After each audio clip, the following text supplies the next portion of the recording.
She's a fucking little girl. She beat you both up. She's not fighting like one. Wow. Hello, everyone. Welcome to the Broccoli Horror Picture Show. Woo. This week we are covering Anora, directed by Sean Baker. I am Emma. I'm Kristen. I'm Nick. And welcome that's in. us. That's all you need to know. This movie was kind of swept the Oscars this year. It won Best Picture. Mikey Madison got Best Actress, it got Best Original Screenplay, Best Editing, and Best Director. And it took me this long to watch it, but I'm so glad I waited till the hype died down a little bit to watch it, because I don't know if I would have enjoyed it as much as I did if I'd watched it peak hype. Yeah.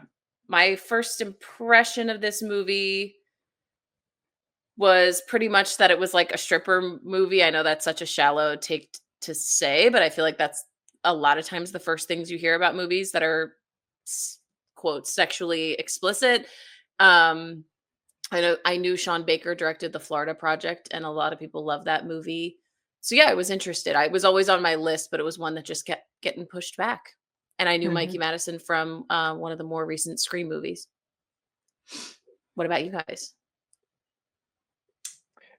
Yeah, I mean, I kind of the same thing. I thought it was like a party movie, honestly, when I was first made aware of it, because of like, the sex work and the lighting and like all the stuff that you see when you see the trailer and everything. But I feel like it was definitely taking another direction once the Oscar hype came, and I hadn't seen this movie yet. And then you start to understand like more and more about it, because it kind of takes you into a different world of like, all right, this clearly isn't just like a party movie if it's getting all this hype. Yeah, definitely. Yeah, my impression of it at first was that it was what Pretty Woman wanted to be, or like what they couldn't make Pretty Woman because it was taken over by Disney at the time. Like that's just I how love that. it felt to me. Yeah. But again, I also didn't see it until now, and I was like, oh well, maybe it's just a passing fad because sometimes I feel like that's the way some of the Oscar nom movies are. I'm not naming names, but I could. You could. You should. Oh yeah. And so I was kind of like nervous going into this, but I found it very interesting. Yeah. Cool. Should we get into it? Yeah. Okay. I have a few fun facts for this movie I'll sprinkle throughout, but we can just jump right in. So we open with Anora, who goes by Annie in the movie. She is a young sex worker living in Brighton Beach. We have a big montage of her life at her club. That part was entirely improv, the only part of the movie that was improv, but every interaction she has with a client there is them just talking. Thought that was kind of cool. So we see her day-to-day life, and then her boss asks her to go help a client that only wants a girl that can speak Russian. And we meet Ivan, or Vanya is his nickname in this, Zakharov, and he is very young and clearly a partier, but he takes a liking to Annie. So that's our kind of intro to this movie. Yeah, how old do you think he is when you first meet him here? Probably 21 if I had to guess. He's reading as like 16 to me. Like I cannot. I was like this. I don't even know how he's in this club right now. It was like it's jarring how young he seems, especially compared to like she has all the guys that she comes up to that are like clearly older men. Yeah, like kind of painting the scene that way, and it's just like it's such a vast contrast that it's just like it throws me off. It has the same effect of like I feel bartenders are going through now, where it's like, oh, you need to be 21 to drink, and they're like, oh, I was born in 2000 whatever, and they all go, oh, what? I feel like that was a moment here. I'm like, I guess people just start looking younger and younger as we get older, which is so sad. But I I- felt the same way. I was like, who let this baby in here? Yes, it's such a sign of aging. I looked up his age because I was like, there's no way this is a 30-year-old playing this character. And I think he was exactly 21 when they filmed the movie, Oh wow. which is also a wild thing to think of, like your 21-year-old self doing sex scenes like this in a movie, then like at the Oscars. I could not. Brave, Very brave. very, very brave. Yeah, I just lost my train of thought. Cut this. Okay, moving on. He after this, he hires her for like multiple sexual encounters. I thought the scene was very funny when she was dancing for him. It made me laugh out loud. That was the first time I laughed out loud during this movie because he seems especially 16 during this scene. Yeah. The way he's like cheering for her when she's dancing for him. All right, Um, yeah. Woo! And when she gets to his house, the first time he hires her outside of the club, it's a gigantic, ridiculous mansion, Yep. and she is intrigued at who he is, and he reveals that he is the son of a Russian oligarch, and yeah, that's kind of where we go from there. He invites her and her friend to his huge New Year's Eve party at his house, and it's another kind of montage of them getting to know each other. At this point, he's like still kind of a sweetie pie Yeah. in my view of him. Yeah. I'm like, oh, like he's kind of just cutie. And He's just then, yeah, I mean, the party's kind of the first time that I like start to look at him a little bit like differently, I guess. But up to this point, he's just like seems so sweet. Yeah, I agree. I liked him for. There's a big turn when you start to not like him, I feel like, in Yeah. this movie, but Yeah. I was not against their relationship at all when it was like heating up, Yeah. or her No. trusting him They're both just vaping so much. so much.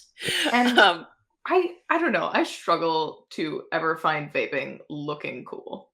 You know? I feel Yeah. like smoking you can make look cool. I'm not endorsing it, but no, it looks cool. We know it. It Cigarettes looks look cool. but I mean, sucking on a flash drive just doesn't look the part to me. I don't know if that's just my view, but I don't know that the function. Do you think the function here is trying to make them look cool, or just like that's what, like showing their youth? I 'Cause I feel feel like like- it's a little of both. I feel like it'd be fairly unrealistic to have them, this demographic, not vaping. I mean, it's a no, lot. I agree. It's a ton of vaping. Yeah. Yeah. It's just I don't know that. I mean, I know that like part of it is like the aesthetic, but I don't know that the function is like look how cool they are vaping. Yeah. I think it also shows they might think they look cool doing it because I think that's the belief the generation has. Mhm. But Mhm. yeah, I do think it shows their age as well. Yeah. Yeah, it's such a it's such a timestamp of the age that this movie was filmed in. It'll be really interesting to see what vaping seems like in 40 years from now when somebody's going back and watching this movie, and Even in 10 years, I feel like. what will be like the thing everybody's doing then. Yeah. And on the opposite, I was shocked that Annie was only 23. I thought she was going to be older, and I don't know why. I thought there was going to be a bigger age gap. I thought she was going to be kind of closer to 30, like maybe 26, but she's 23. Yeah, I feel like that's just like it's the same thing as him, just on the other side of it. It's like such a clear just like juxtaposition as opposed to like the reality of it. It just feels that way because them like pointed against each other feels so apparent. Yeah. Mhm. Yeah. Mhm. So after this, he offers her $15,000 to stay with him for a whole week and to pose as his girlfriend. They show their whole week together. The beginning of this movie has a lot of montages, which are really effective. This is another one. They go to a candy shop where two of his friends work. They play video games. They get massages. They have lots of sex. And this all culminates in a trip they take to Vegas. And he proposes pretty impulsively despite her Annie's initial hesitation, she agrees he is declaring his love, and they elope in a Vegas chapel. It's always Vegas. I feel like this trip is like, up to this point, you kind of see her like comfortability growing in this world, where like when she first pulls up to the house in that dress with her like giant heels on, kind of like stumbling up to the house, it's like clearly she's so fish out of water. And then as this trip goes on and like through the montages and everything, and like at the party, I feel like you slowly, not even slowly, like very quickly get to see her like transform into being more comfortable in this world, the more that like he lets her in. And like her confidence grows. And I feel like that's such a big part of like the setup here, is her quickly transitioning into a person who's like comfortable in this world. Yep, and enjoying the lifestyle and enjoying everything he's giving her. And even, comfortable, like when he's playing video games, she's doing the girlfriend thing where she's just sitting watching him play. And snuggling with it. But that's also such early girlfriend shit. Like, you're not finding a girlfriend like 6 years into a relationship laying their head on their boyfriend while he plays video games. God, no. You're like, I'll do my own thing for tonight. Or you'll play together. There is a lot in this whole montage that made me laugh. When they go to the candy shop and there's the super old guy who's the owner, and initially like you're like, oh no, he's gonna catch them smoking, and then realize he doesn't care at all. I almost did the rap that Vanya does for him in the kitchen of the candy shop for my quote. And then they see the lady doing like a cold plunge into the ocean, which also really made me laugh. Oh, that part's so funny. It was so good. Up to this point, I'm like, great vibes. She should probably marry him. I would. Yeah. What's the girl in the candy shop from again? I don't know, but she looked so familiar to me. I didn't end up looking it up. With the eyebrows? That girl with the eyebrows. Come on. I'll find it. She's so familiar. And I think she popped up and Sadie was like, oh, I love her. And I was like, what? Oh, here she is. Ivy Walk. Oh, she's a comedian. Oh. If I had legs, I'd kick you, The Bubble, and she's going to be in Friendship with Tim Robinson and Paul Rudd, but... Oh. I think she looks like the girl that is Peter Gallagher's daughter, Catherine Gallagher, who she's in a lot of stuff, and she has like kind of similar eyebrows to that. They don't look alike, but I feel like seeing that girl pop up, I would maybe think it was her. Same screen presence? Yeah. Just something about them is similar. Agreed. I feel like she had a cameo in some show that isn't coming out, but one day we'll figure it out. Not today, but one day. Yes. He gets on Annie. I keep wanting to say Annie, but it's Annie. I think because it's Anora. A big ass engagement ring. 5 carats, I think. And we learn that Vanya hopes that the marriage will get him a green card so he doesn't have to go back to Russia and work for his dad. And then Annie kind of really commits herself to this marriage at that point, and she quits her job, burns bridges with her work enemy, Diamond, which is very funny little scenes they have throughout the whole movie, her nemesis. And we're really this is where I feel like we're starting to see a little bit how immature Ivan is. Oh, yeah. Yeah. News of their marriage starts to spread, and his parents find out, which infuriates his mom. I think her name is Galina in this, and his what is his dad? Nikolai. His dad's Nikolai. They order Vanya's godfather Toros, who is Armenian, to track them down and secure an annulment while his parents come to the U.S. Toros is at a baptism in the middle of all of this, and he first sends his 2 henchmen to go to the house, Garnick and Igor, to confront the couple. Evil henchmen in this time period is crazy. It It really is. They inform Vanya that he's being sent back to Russia, and they keep calling Annie a prostitute, which she is not pleased with at all, and she's getting very mad. Which I just love her here. Like, my love for this character grows so much in this next sequence. Vanya flees, and he immediately leaves Annie to deal with the situation alone. She fights off Garnick and Igor, and they destroy so much of the mansion in the process. So much. Like, how much money and property damage happened there? I would love somebody to calculate that. Oh my god! And would the family even care a little bit about how much money they it cost wouldn't, them? but No, absolutely not. There's so much I love that happens here, and first of all, it's just so funny how they're just like casually shitting on Armenians the whole time for some reason. I Like, know. I'm sure that lands with like the Russian audience, but for us, it's just like We're like, I don't know any okay. Like, I don't know have any no Armenian face for them. stereotypes. Yeah. Yeah. I know the actor is Armenian, and he is in every single one of Sean Baker's films. They're friends, and Uh-huh. he's married to a Russian woman. So I think Oh. there's a lot Gotcha. of cultural stuff we're just not getting Sure. in these sequences. Sorry. Yeah, I do feel really bad for Annie here, but I also like love how, like we said, like these evil henchmen, but they're not purely evil, and they're also not competent really Yeah. either. Like, it's like No.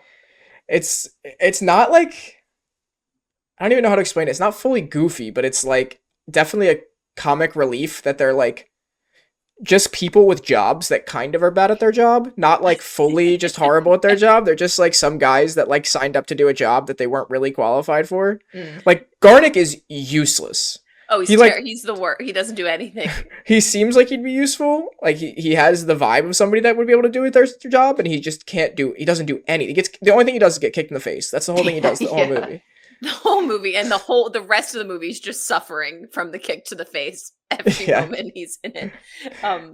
This scene, I was like, because the beginning montages are funny, but this scene, I was like, oh my god, this movie is a full comedy. Yeah. At this part, I couldn't believe that the movie was turning sillier. Like, it was getting more ridiculous.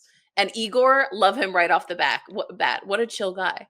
Yeah, literally unbelievable. Only good vibes in the whole movie. Whole movie. And they gotta happen somewhere. So let it be Igor. Yeah, let it be the third party, like not even third party, the third tertiary henchman of the crew. Yep.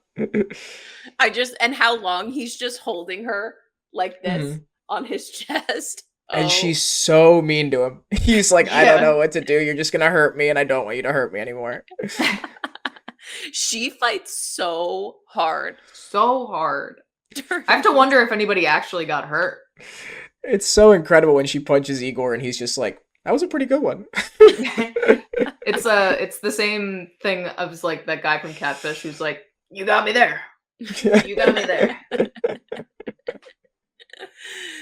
Oh, it's so good. And then Toros shows up finally, and again makes them let her go, even though they're like, Toros, she's gonna beat you up. You can't. She's crazy. Please don't let her go. When he arrives, he offers her $10,000 to get an annulment, and I was immediately like, she should be requiring at least $1 million. I mean, I think she could have gotten $1 million. In this initial confrontation, she could have at least gotten a couple $100,000, but she eventually does accept the $10,000 to get the annulment, and you can tell on her end it's because she thinks they're going to find Vanya, and he's going to be like, no, this is my wife, like, we're staying married, we love each other.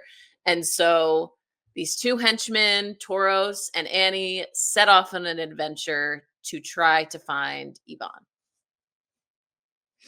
Yeah, I feel like she doesn't read correctly. Like, the whole, what you kind of pick up on screen right away is the second they talk about his parents actually coming, he does not care about her at all anymore. Like, the second they say your parents are coming, and he's like, that sets in for him, he's just like, that's it. Switch. He's on and instantly he's a little gone. boy. Yeah. Yeah. And I think she just doesn't pick that up whatsoever, even though we all, like, as the viewer, you can clearly pick that up. Yeah, you can sense it, and maybe she's just too close to it, I guess, and spending too much time with him. Yeah. So they go out and they spend the night searching for him around Brooklyn, and they kind of hop from place to place, and they're just trying to get any information about where he could be. They go back to the candy shop and absolutely destroy it. I felt really bad for the old man, but his friends were being so dumb in that candy shop scene. Yeah. Yeah. When they were trying to get them. Anyway, that was very frustrating to me. Not that they deserved Igor to just absolutely smash the shit out of the glass in there, but they were being a little bit dumb. Yeah, definitely. They eventually find Yvonne getting a lap dance from her enemy. She came back into a diamond. And it leads to like a heated confrontation. Do you guys have thoughts on their little adventure hopping around trying to find him? The tow truck scene is insane. Yeah. I just like, I have a soft, I think I don't know why, but I have a soft spot for Toros in this movie. I kind of love him. The way he's like just panicking that something horrible is going to happen to him the whole time, and he's just like doing whatever he can, even though he has none of the skills required to accomplish this task, is so funny. He's like, thinks he could just like bully his way through a task that does not require brute strength whatsoever. Yes. So I kind of just love his character, like the quiet confidence he has in the face of like you're accomplishing nothing. I think is an incredible character. Yes, even just forcing them to walk to the next place where his car was parked when there was absolutely no reason for them to have to do that, and he's just like strong arming them to do whatever he says, even though it's not the logical thing to do. Yeah. I kind of agree with you, Nick, because I don't know, it feels like almost that panic that like, oh, I have to do whatever I possibly can, and all sense goes out the window. And I've been in that situation so many times that I'm kind of like, all right, this tracks. I resonate with that. Even though it was completely like wild situation. But that, and I'm also always going to feel bad for an old man who has any ill will thrust upon him, aka the candy shop owner. The candy, I know, that was like just like randomly sad. It was just like one scene that I was like, oh come on, this is funny, but it hurt my heart a little bit. It hurt. It's a weird little zoom too, and he just goes, what the hell? Yeah. And then Igor, my guy, I mean, the whole time, do you guys get the sense, and they never explain it, we'll never know, but I kind of get the sense Igor doesn't work with them all the time. Like, I sort of felt like he was a contract hire. Like, this might have even been the first time he met He's a Toros freelancer. and Garnick, but because that's the vibe I got, because you can tell Garnick and Toros know each other, but Igor he was like our perspective almost throughout the whole movie of just that extra person that's like, what the fuck is happening? Yeah. In every single scene. And he keeps trying to like casually stay behind when the next thing's happening, and everyone's like, you're coming. Like, you're part of this. Like, every time he's kind of like, am I supposed to come? And they're like, yes. Yeah. It's always you're like a vital part of this. You got me. Oh, and the whole time Annie has on this ridiculous real mink that Yvonne bought for her that's like to the ground. It's not an important detail, but I just felt like I needed to bring it up because she wears it the entire movie. Running around Coney Island. Incredibly impractical. Yeah, like you were saying, in Coney Island. Yes. You know how fucking dirty that must have been? That's absolutely wild behavior for something so expensive. But I guess that's also speaks to her really enjoying the lifestyle she was very briefly. They do a perfect job of like really showing both Annie and Igor's perspective here when they're walking the boardwalk and he tries to give her the scarf and she's just like, why did you bring that? Was it because you were gonna in case you had to gag me? And it's like, he's like, well, yeah, but also like I'm trying to be nice right now. And she's like, Yeah. I don't give a fuck if you're trying to be nice. Like this is the point is you brought that to gag me and like they're both you want there's no world in which you can like be on both their sides in that moment, but you kind of are. Like it's Yeah. kind of the whole story is you are on both their sides for a second, Mhm. like for a little while there. Yeah, I agree because and in his side, he does have to bring it. I mean, she look at the way she was kicking their asses. He's got to bring it just in case. This is his profession. He's Yeah. the only Yeah. one with any common sense of the out of the three men that are involved. But then her I have a perspective. Go ahead. oh no, I just have I have a conversation that's a kind of a larger conversation here about this movie, but you can finish your thought there. Oh, I was just going to give her side of it of just she doesn't know Igor at all. I mean, we again, No. it's something we get the sense of the audience that Igor is clearly like the chillest one, but Mhm. she has no reason to think that about his personality. No, I'm sure Yeah. she has a lot of trauma with like men of that age too. Like not even that Yeah. he's that old, but like men in general, like being horrible to her as well. Yeah, she But has Yeah. no like reference for him just doing something to try to be a little bit nice, kind of, with all the men that she's dealt with in her job. Hmm. this might be a little, I guess, judgmental of Russian oligarchs. I don't know, but How doesn't dare it you? doesn't it feel like there would be some threat of death that never really comes to the table in this movie? Like, it feels like at some point it would be Mm, like, if you really don't want to do this, like, we're gonna basically just bring you back to Russia and Mm. it'll be curtains for you. Like, it feels like that never comes to that in this movie, and I kept waiting for it to be like mhm. she's crossing the line, and it just like never even remotely comes into the picture. This But is it This is dark, but I almost feel like she is so unimportant to them that they didn't that's what I feel mean. like they ever Yeah. had to bring it to the table. Yeah, that would have been my answer too. Oh, like it is sad, but they're probably like, what a waste of resources if we even did. Yeah, I guess I just mean like at a certain point, if it's like she's being that much of a hassle, it's just like, is it really?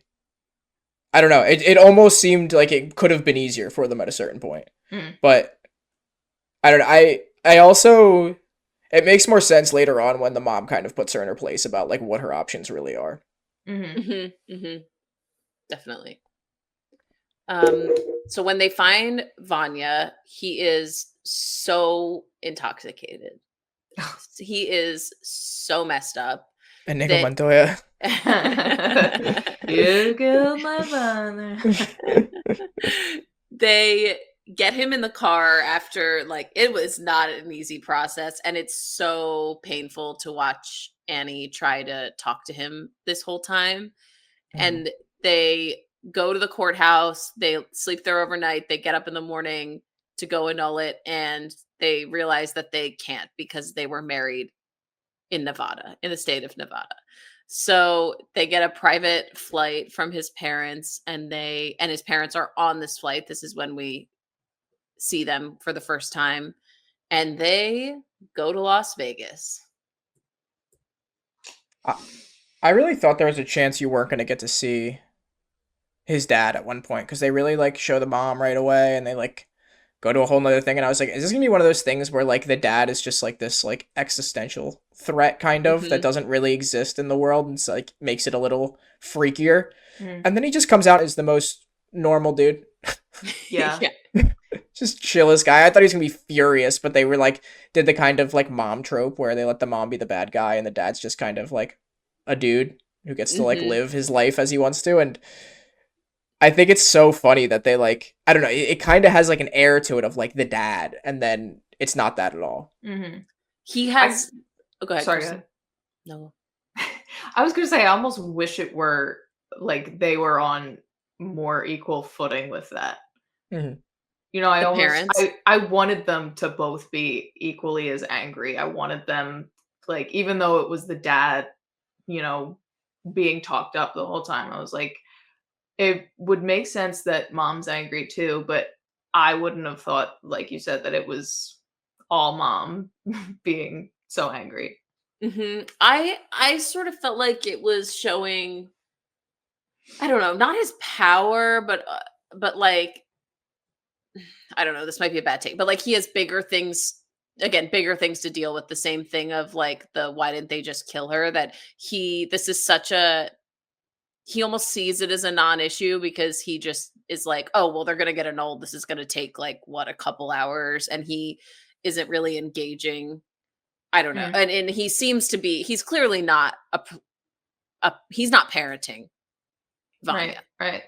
Yeah, I think he has a little bit of a boys will be boys thing to him, where he's kind of like, this is kind of silly, and like he's gonna be fine, and we're gonna bring him home and into the company, and he's gonna work it out, and like the mom's kind of like still treating him like little boy, which he should be, but like she's treating him like a child, where the dad's just like, he's growing up, he'll get there. You know what I mean? Like just kind of giving him the benefit of the doubt in a way that like I feel like absent dads like to give their sons. Yeah. That was what I was trying to say. You just summed that up perfectly.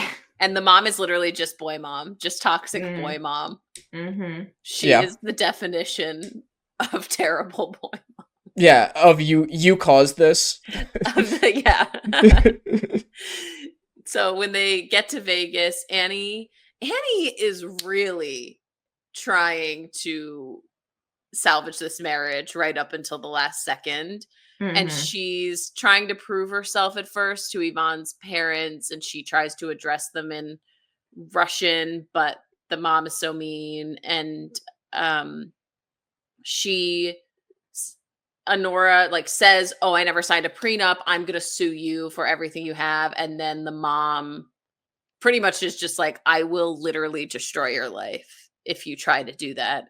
And then Annie finally clicks for her that Vanya does not care about her in the slightest. He pretty much says it. He's like, thank you for giving me a great last week in America. And that's all he says to her. So she signs the paperwork, and Igor has a moment where he stands up to the family and is like, I really think that Yvonne should apologize to Anora. And then the mom, so infuriating, is like, my son apologizes to no one. And I was like, great, that's exactly why he is the way he is. You idiot. It's so interesting to see like bad parenting and how it's written. I don't know. I just like, I'm always so intrigued by that because I feel like I never saw, I mean, you never really see anybody else's, how everybody else grows up. So I don't know what I'm trying to get at. I just think it's interesting to see the cause and effect of how mom acts into what son has become. Yes. And here we see it the opposite. We like see the effect the whole movie and how this boy turned out. And then we get a direct shot at the cause of his mom acting like that. Yeah. And I was just so mad here that I was like, oh my God, he has not a single consequence. Like he's going to forget about this probably in a year. He's not going to learn. Yeah. No, nothing. Loved Igor here when he stood up for Annie a little bit. Yeah, it really felt like up to this point, or up to the point where like we talked about where they kind of shut her down before the flight. In her head, she was like, there's two ways this plays out. Either he loves me and we make it like, go up against his parents, or he doesn't love me and I get a bunch of money out of it. There wasn't a world to her in which she like walked away with very little. Yeah. And I feel like all of a sudden it like really crashed down on her. And then you see like, I don't even know how to explain it. Like you see like her reality of what's happening kind of shattered on that flight when they're having that like really treating him like a child on the flight to Vegas, where she's like, holy shit, like I'm fucked. Like this is not a real thing that's happening. Like he's literally like 12 to them. And then once they get there, obviously like very funny scene to finally have everybody like in the same room on equal footing. We didn't even talk about Varnick just like kind of tripping balls because he took a not even tripping, but like God. took a pain med and is just like blacked out. Yeah. Yes. And I didn't even bring up when he threw up on himself in the car, and he threw up so much in the car. Toros literally, this is after he rips the entire front bumper off the car. Varnick throws up in the car, and then Taurus is like, what the fuck, dude? My wife has to use this car tomorrow. It's like, this throw up is not the biggest damage to this car right now. Yeah. And listen, as somebody who has thrown up in a car before, that shit does not come out easy. So kudos to whoever had to clean that up. You know? And then I kept thinking about what he ate because this is so gross. It was like fully white. It was like foamy. Yeah. It was like he had rabies. What was going on? I know. So then they send Anora home in coach, which I just thought was an extra little stab they had to give her. Yeah. And Igor goes with her. They're like, you can stay at the house one more night and he'll watch you, but you have to go out. You have to be out in the morning. And we have this like kind of you feel the movie coming to a close, and there's this kind of, it's not sweet because she's making fun of him during it, but it is a moment of real connection between Igor and Annie, and Igor admits that it had been his birthday the whole day that they were together and trying to find Ivan. And I don't know, I really liked this scene. I am always like, this is not what this movie's about, but I always want romance in movies, so I was like, okay, now kiss, but I knew that was not gonna happen.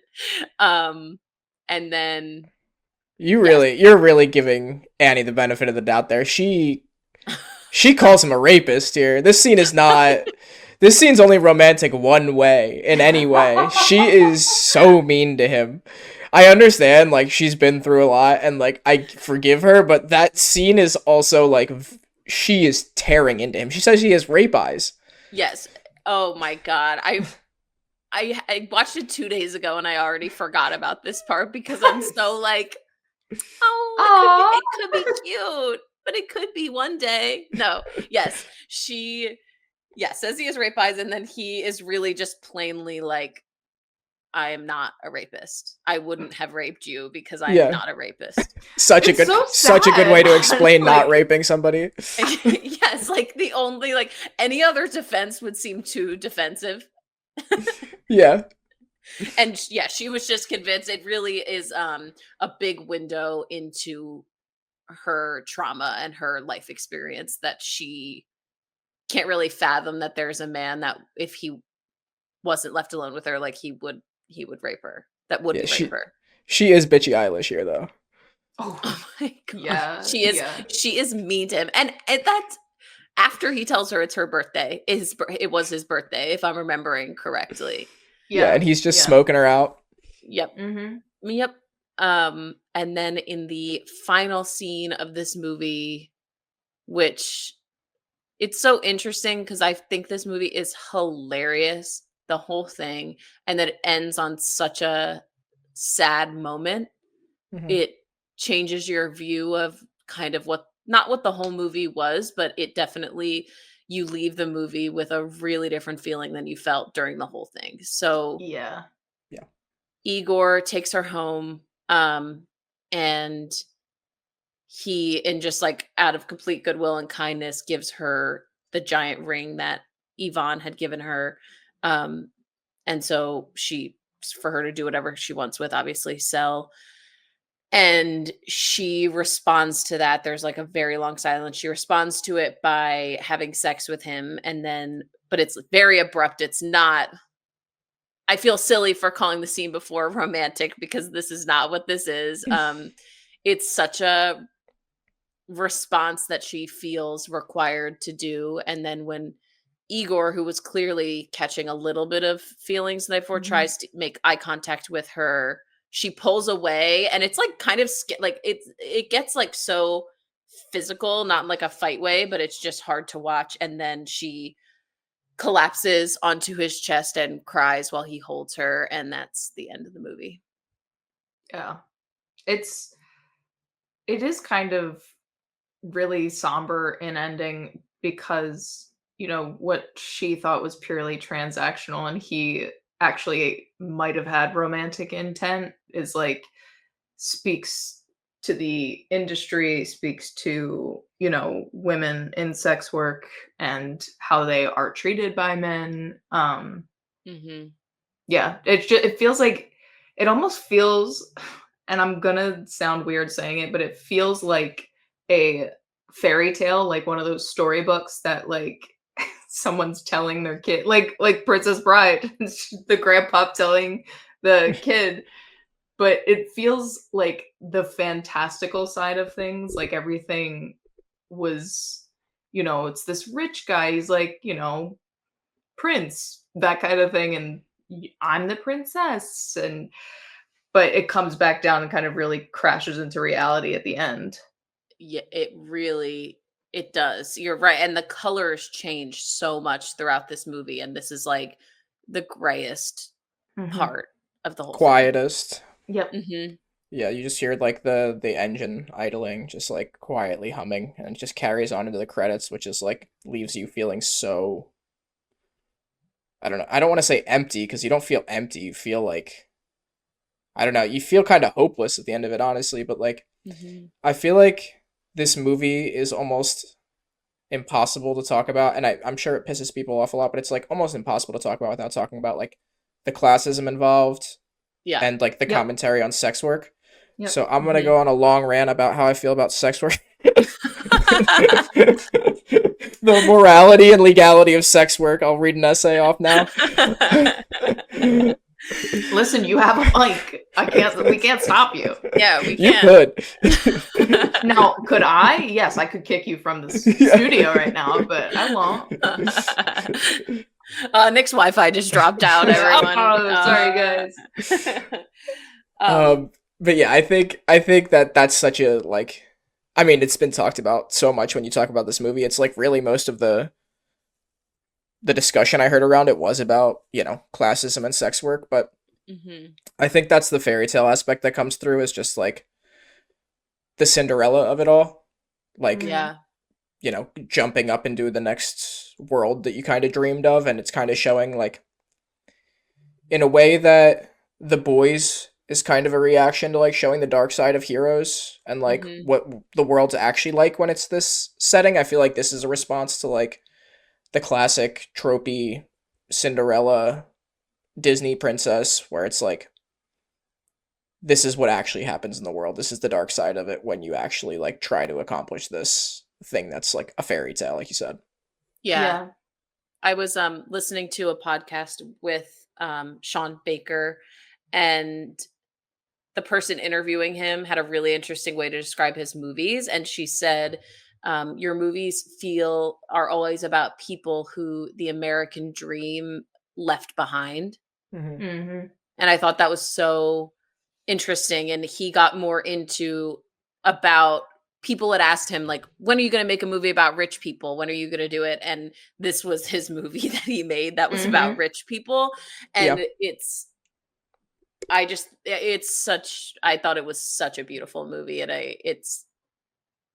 the ending is so important because if it had ended with him just like giving her the ring back and it kind of cut there, you could Mhm. leave being like, this was such a funny movie. Like you'd still have the slight feelings of how absolutely like rocked she was by this family and how he married her and she meant nothing to him, but you could be like, oh, she ended up with the money, like she got hers at the end, and then they just hit you in the face with the pain of Mhm. the whole encounter of Mm-hmm. the toll that her work has taken on her. Mhm. But yeah.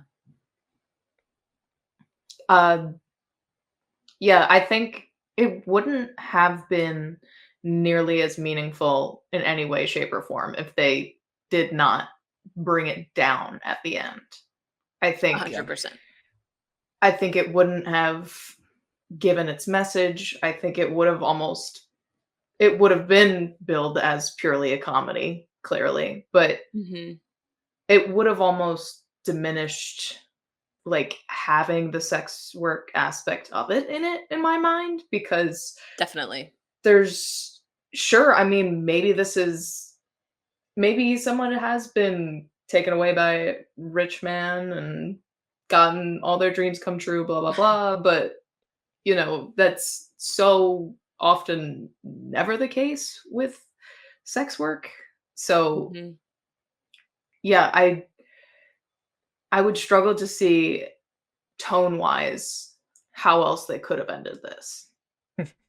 I feel like this movie felt like it ended like 3 or 4 times before this point. Like there were like little points where I was like, oh, that kind of felt like it. Like that felt like an ending, and then it was just like, and then another scene, and then another like Mhm.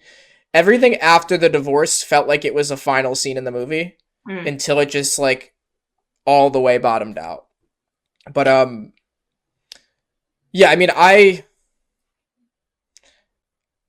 gotta say, I know it's like the tone thing with all the lights and the music. I hated this soundtrack.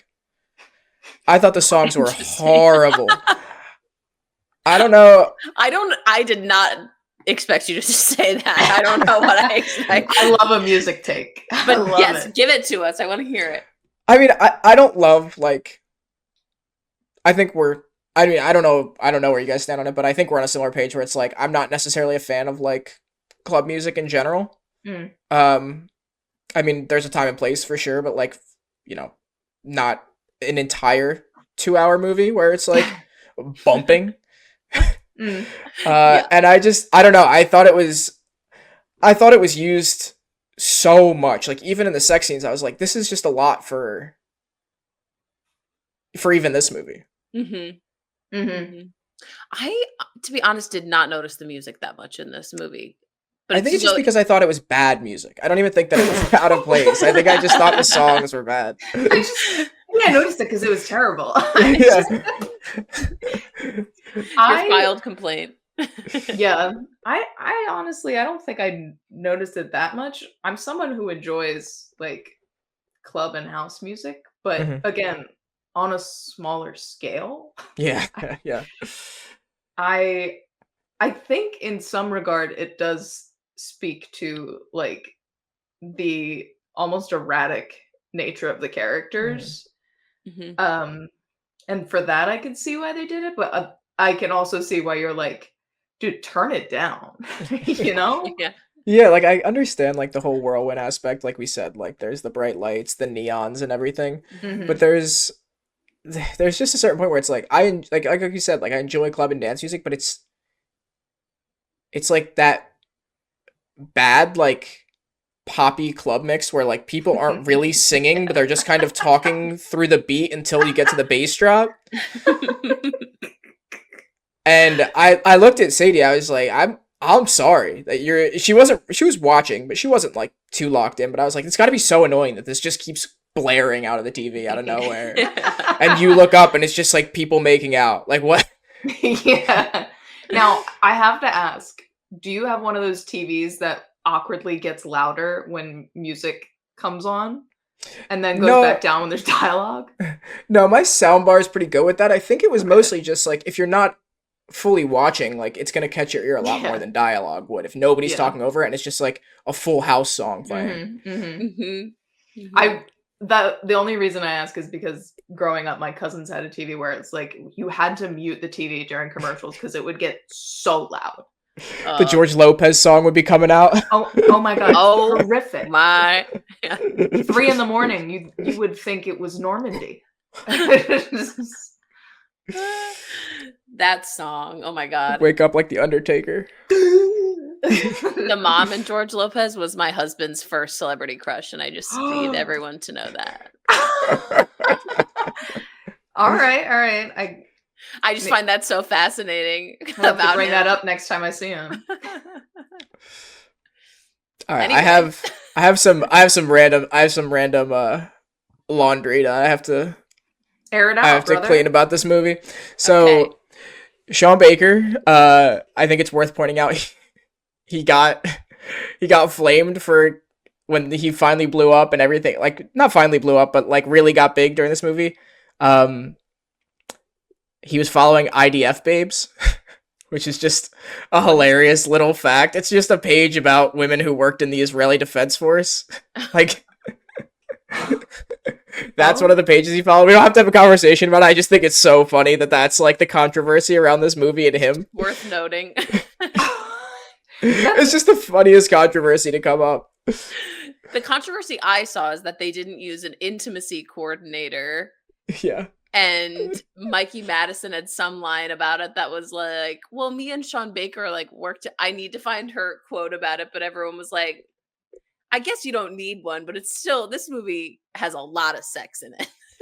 Yeah, just watch your back. Just mind your P's and Q's, and maybe just have one. You know, maybe just have one. Just cross your T's and dot your I's on that. You have to think, was like he the kind of hands-on director that, you know, everybody has at least once in their life where you're like, hey, I don't need this amount of direction. You know? I hope not. I really liked that interview I listened to. Yeah. Oh, it looks like Mikey Madison denied the intimacy coordinator. But professionals say there should be one. Actors and directors can't speak for how every extra felt. So true. Okay. Sure. Interesting. How old is Mikey Madison, by the way? I think she's our age. I think she's 25. Wow. Okay. Oh, younger. 26. She was born in 1999, which wow. Yeah, I do feel like she plays younger quite well. I feel like in other movies it kind of takes you out because it's definitely a 30-something-year-old playing early 20s. But yeah, especially with how much this movie is about like a generational divide, I feel like too. Yeah. But that does take us to my next thing is she's another one of the Once Upon a Time in Hollywood. Yes, how they blew Manson up. family. Yeah. Tarantino actually like maybe the most impressive thing of his career. It is unbelievable. Should we just list who are in the Manson family? I know I know it's Margaret Qualley. Margaret Qualley. Mikey Madsen. Sydney Sweeney. Yep. Maya Hawke. Yep. And I forget who else. Austin Butler. Austin Butler. And Victoria Pedretti, yeah. And they all have the tiniest parts. Oh, and Dakota Fanning was already famous, actually. That doesn't count. Yeah. But she's also in it. Yeah. The six of them, it might be the most impressive thing of his career. The premonition he had. And Mikey Madison did not audition for this role. Sean Baker offered it to her after seeing Once Upon a Time in Hollywood and Scream. Huh. Okay, so that feels a lot creepier. Thank you. For this specific role. Hey, I've got the perfect film for you. I only have you in mind. I would love to offer it to you. Sean Baker, if you're listening, I love your films. How well do you fuck, Mikey Madison? That's the only question I have before we cast you in this role. And is it so well you don't need an intimacy coordinator? How do you feel? Are you feel warm on intimacy coordinators, or are you fine with maybe skipping out on that? It's not in the budget. It's not in the budget. Also, the fact that who she had all of her sex scenes with was 21, literally 21 at the time. Of filming too. The way I would absolutely feel like a cougar, even though it's not that many years, but I thought you were going to say the scariness of being 21, even though looking back, like 21-year-old me, way more likely to do something like this than me now. You know what I'm saying? Like the frontal lobe developing really changes some things. Yeah, I guess. I feel like I've become more impulsive as I've gotten older, and that's a little scary, but I see what you're saying. Nick, do you have any more laundry for this movie they need to air out? I kind of have one of these in the movie, I feel like, but do we know? I feel like the scratch is such like a apparent part of her face left. Like later in the movie, like they really highlight that she like has this big scratch right here. Do they show Oh. like directly when it happens, or does it just like because all of a sudden she has it? I know obviously she's been in fights and stuff, but like there's no clear scene where she gets scratched. I feel like for it to be like such an apparent thing that's like highlighted. I thought it was during the fight with Diamond. It was. That's what I don't that's what I remember. thought. Timing wise, it makes sense. I just like couldn't. I just Couldn't thought put it it was together. kind of like a girls scratch each other. Mhm. I mean, of thing. huge win for Diamond. Talk about calling your shot. Yeah. Yeah. Big win for the haters. Massive win for the haters. Massive win for the haters because turns out Diamond was right the whole time. Nostradamus. Nostradamus. Yeah, she was cooking. She And it all was. started because Annie stole one of Diamond's clients. So Diamond was not only correct, she was also vindicated in her anger when Yeah. Annie doesn't get to stay married. I guess that's why they say diamonds are forever, you know? I mean, She's what are you always gonna be there. do? She's always right. The All right, house I in have- this. Oh, go ahead. No, I have Finish one up. more, but the house is one of was something I had written down earlier. That like, where the fuck is this house? Because aren't we Yeah. in New York? It is Yeah. in New York, and it was a Russian oligarch's home for real. Is it in Wait. Brooklyn? Yes, The skyline looks so strange. it's Brighton Beach. Which, what does that mean? Who's to say? I don't know. All I said know that, is Thank you. I Beach said that like I've Memoirs. lived there. Like, I was gonna say, didn't you live in New York? Yeah. stop. I'm not Britta from Community. Maybe I am. House in That's- Anora. Where was it? The last thing I Brooklyn. have is a fun one. Okay. Okay. Do you guys know what your names mean? I know that's like something that comes up with Igor and I do. Kristen. What my name means? Yeah, Igor is talking to Anora about like saying what she says. Igor's an ugly name, and he starts telling her it means warrior. Oh, I don't know if I've ever thought about that. Actually, I probably should have looked it up before I just asked this question. Yeah, I had an answer for everybody, not put you on the spot like that. Let's see. Emma, what's yours? It means universal or whole, like complete. Wow, that's beautiful. Oh, thank you. Wow. All right, guys, I'm about to really bore you. I just looked it up, and it's so funny. Mine? Yeah, Yeah, Christian. follower of Christ. So even when my name's spelled differently, I still gotta be Christian. That's unbelievable. You got pigeonholed. Oh my god. And what does yours mean, Nick? It means victory to the people. Yeah, of course it does.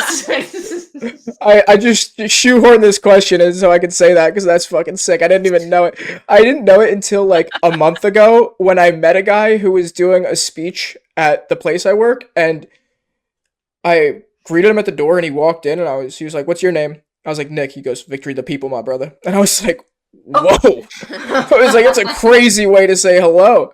And then I realized that he meant that's what Nick means. I thought it's just how he greeted people. That would also be Oh cool. my god. It was badass. I'm really kind of pissed. That's what my name means. You should confront your parents about it.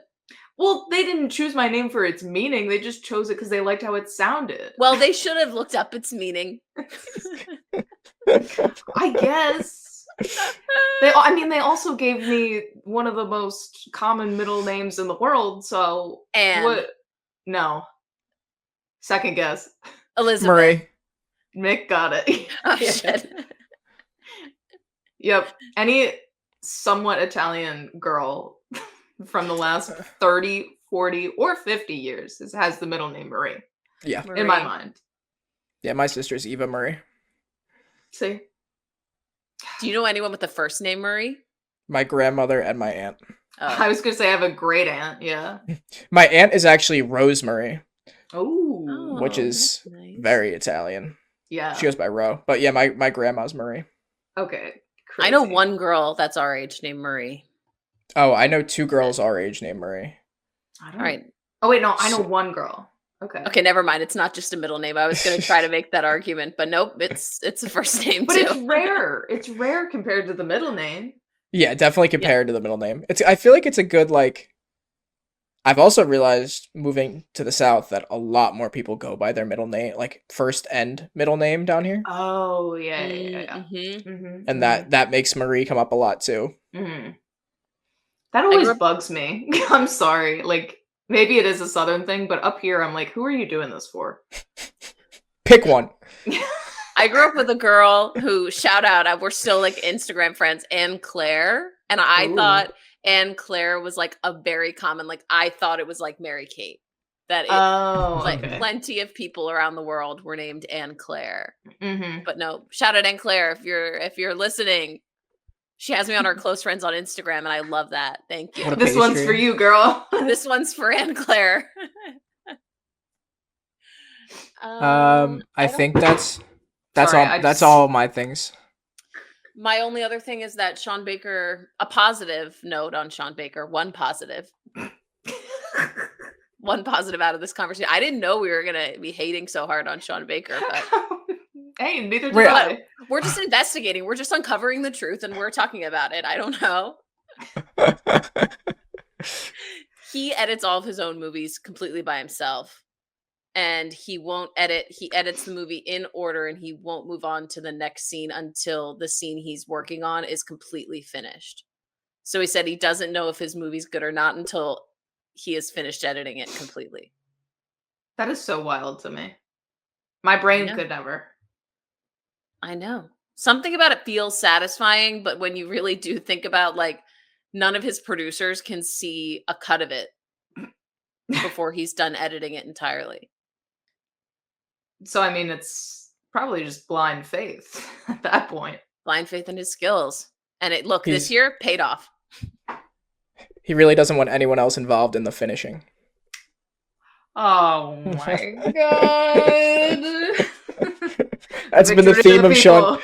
That's been the theme of Sean Baker. This whole conversation is that he's the only no other hands involved in the finishing other than him. No. Ew! I hate it. But you're right. It's true. My final thought on this movie. I was really like going hard for Demi Moore for The Substance for Best Actress. I think Mikey Madison did more, and I think she deserved it. Wow. That's what I'll say. Okay. I agree with you on that. I don't know.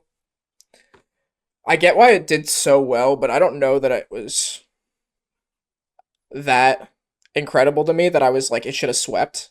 I think a couple awards, definitely. But it, like, I don't know, it felt like it was a weak year. So it's a little fair, but I don't know. It feels like for what it was, it took a lot of awards.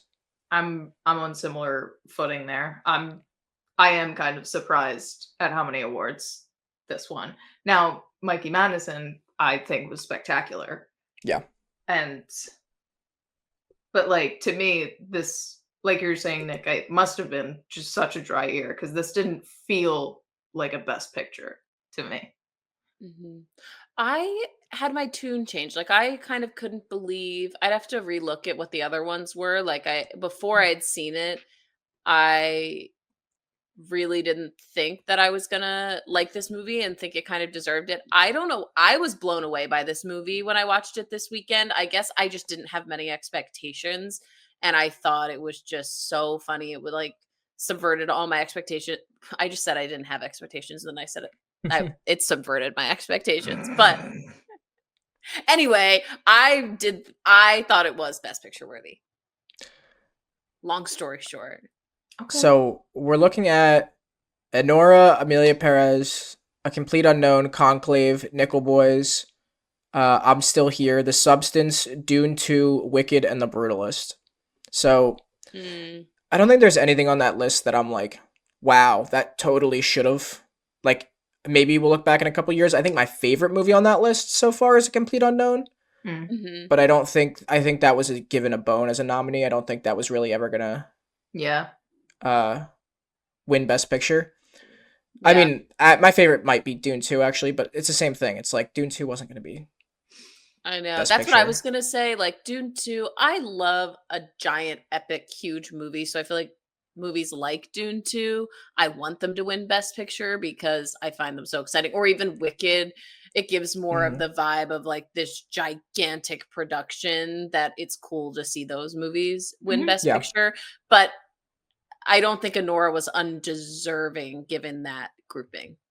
No, Mhm. I think it's on an equal level, but I think if I was going to give it to another movie on this list, I didn't see Nickel Boys and I Me didn't neither. see I'm Still Here, but Conclave I think is the one that I would have on the Hmm. Best Picture level Mhm. I as haven't Anora seen that here. yet, and I really want to see it. Yeah. So I think that's the only one for me that I really see as like Best Picture worthy other than Nora, which I don't know, I guess it's not that much of an injustice when you look at this list, but it feels like I said, I don't even have that much beef with it winning Best Picture. I think it's just it like sweeping so much of the How Oscars many? was Yeah. The one I don't think it deserved was editing, which is the editing was great, but I think that a lot of the movies this year had editing that could have been Yeah. on equal level. Do you yeah. think Sean Baker got thrown a bone because it's his baby And he in does it that by regard? himself. Yeah, I don't. Yeah. Yeah, I don't know. Yeah, I Best wonder if original that was a screenplay. process thing. Mm. Yeah, best original screenplay. I do agree with for this. Mhm.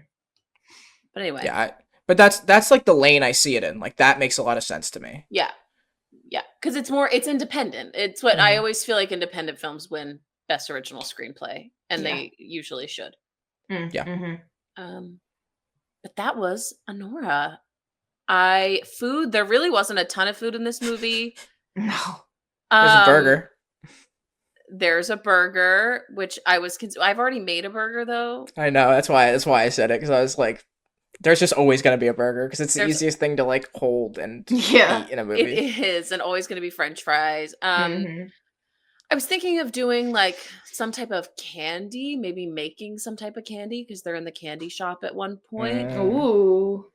Or if we all have a favorite candy, I don't Ooh. know. I'm trying to think of a candy. Like I feel like you could make a Snickers bar at home, but I don't really love Snickers bars. Mm. I'm just trying to think of something fun that could be done at home. I love a Reese cup. That's just me. Ooh, and that could be Ooh. done at home too. Yeah. Mhm. Chocolate and Trying to peanut butter. And powdered sugar, of course. I could try to make gummies. That would be kind of hard. Yeah, what is I don't even know what goes into that. Yeah, I Gelatin. just have to get some gelatin and some molds on the internet. Maybe I'll do that. Mm. Well, You I gotta- guess Mold? You gotta watch with the gelatin ratio though, because yes. sometimes they're like, it's so chewy, you feel like it's a dog toy. Maybe I'll do some trial runs of making gummies, and if it fails, I'll just end with Reese's cups. I love that. That's great. The food this week is a surprise. Just do You'll like know a it whole when you see video. it. Do a whole video of you making gummies and then just like end with like Haribo Reese gummy cup. bears. Yeah, Oh. they're not even like special gummies. They're just straight up candy. There's Yeah, nothing- yeah. And honestly, candy's a good one because it's, Easter time. Shout out Mhm. Kristen. Hi. I'm gonna end it right now, guys. Your boy is gonna Do it. raise soon. Sunday, he's coming back. That's true. That's true. Big He's day for gotta- Kristen. He gotta wait 3 days though. He's gotta cook for a little bit, and then Sad day we on take him Friday out. for Kristen, but happy Yeah. day on Sunday. Everybody check in on me on Friday. Oh well, this is gonna come out after Easter anyways. Yeah. It's not Wow, gonna shout out. I matter. hope everyone had a great Easter. But at the time of us recording this, he's currently in upstate New York speaking to Joseph Smith. No, to Moroni. Oh my god. I saw Book of Mormon this weekend. I love Book of Did Mormon. love Book of Mormon. Yeah, Oh my god. it was great. show. Well, let us Um, know in the comments if you did an Easter egg hunt this year. Or if you get there, do you still get an Easter basket? Let us know. Do you like Easter baskets? Do you like chocolate bunnies? Do you like Reese's cups? Are you allergic to peanut butter? Do you Let us like know. me? Wow. Do you like Nick? Do you hate me? Don't tell me. I don't want to know if you like me. Great. Who's hottest, guys? Who's We need to hottest? Talk about this. I forgot. I was ready to sign off. I know. I could feel your tone getting ready for it. And I was like, is she just gonna skip it out for this one? You guys go first. Nick, you go first. Anora. I'm gonna be honest. It's Anora for me too. She's a beautiful woman. It's probably Anora, but can I give it to Igor for vibes? Yeah. Igor certainly has the best vibes. Yeah. Maybe we'll have another category going forward of best vibes in the movie. I like that. Who's hottest and best vibes? If mine wasn't Anora, it would have been Igor. Igor's taking it for me this week just for vibes alone. Okay. I actually thought in the first half of this movie, I was like, Emma might go with Vanya. Oh my god. And then, he just looked so young. I did like his hair in this. Yeah. He got some hair. He has some hair for sure. He's definitely got hair. He definitely has hair. His potential to win like Who's Hottest in this movie was like really like inching and then just like Yeah. plummeted. If he didn't Into look the ground. 16 in the beginning, he looked 16 with his parents. Yeah. For sure. Oh wait, I do have one last bit of laundry here. Oh my god. How is Toro's fucking stupid? How fast did he think Vanya was gonna sober up that he could bring him to the court? Like, it didn't even make sense that he was like, how is he still this drunk? It's like, clearly. And we're back into the plot. Let's talk in depth about every scene again. That's all I have. It's just like, it is so stupid. I thought they slept a couple hours. Yeah, but he was gone. Like, gone. Yeah, he was. Anyway, All let right. us know in the comments if you thought he was too drunk to go to the courthouse and how your Easter went. And if you got an Easter basket, and if you like or do not like Nick. Yes. Don't comment on me or Kristen. Thank you. Yeah. Kristen, you have a quote or you want me to hit it? I have a quote. Go ahead, do it. This is from our boy Toros, of course. I don't have Instagram. I'm an adult, man. That's the same one I had. Let's go. I don't have Instagram. I am adult man. All right, my friends. Bye. See you next week. Bye.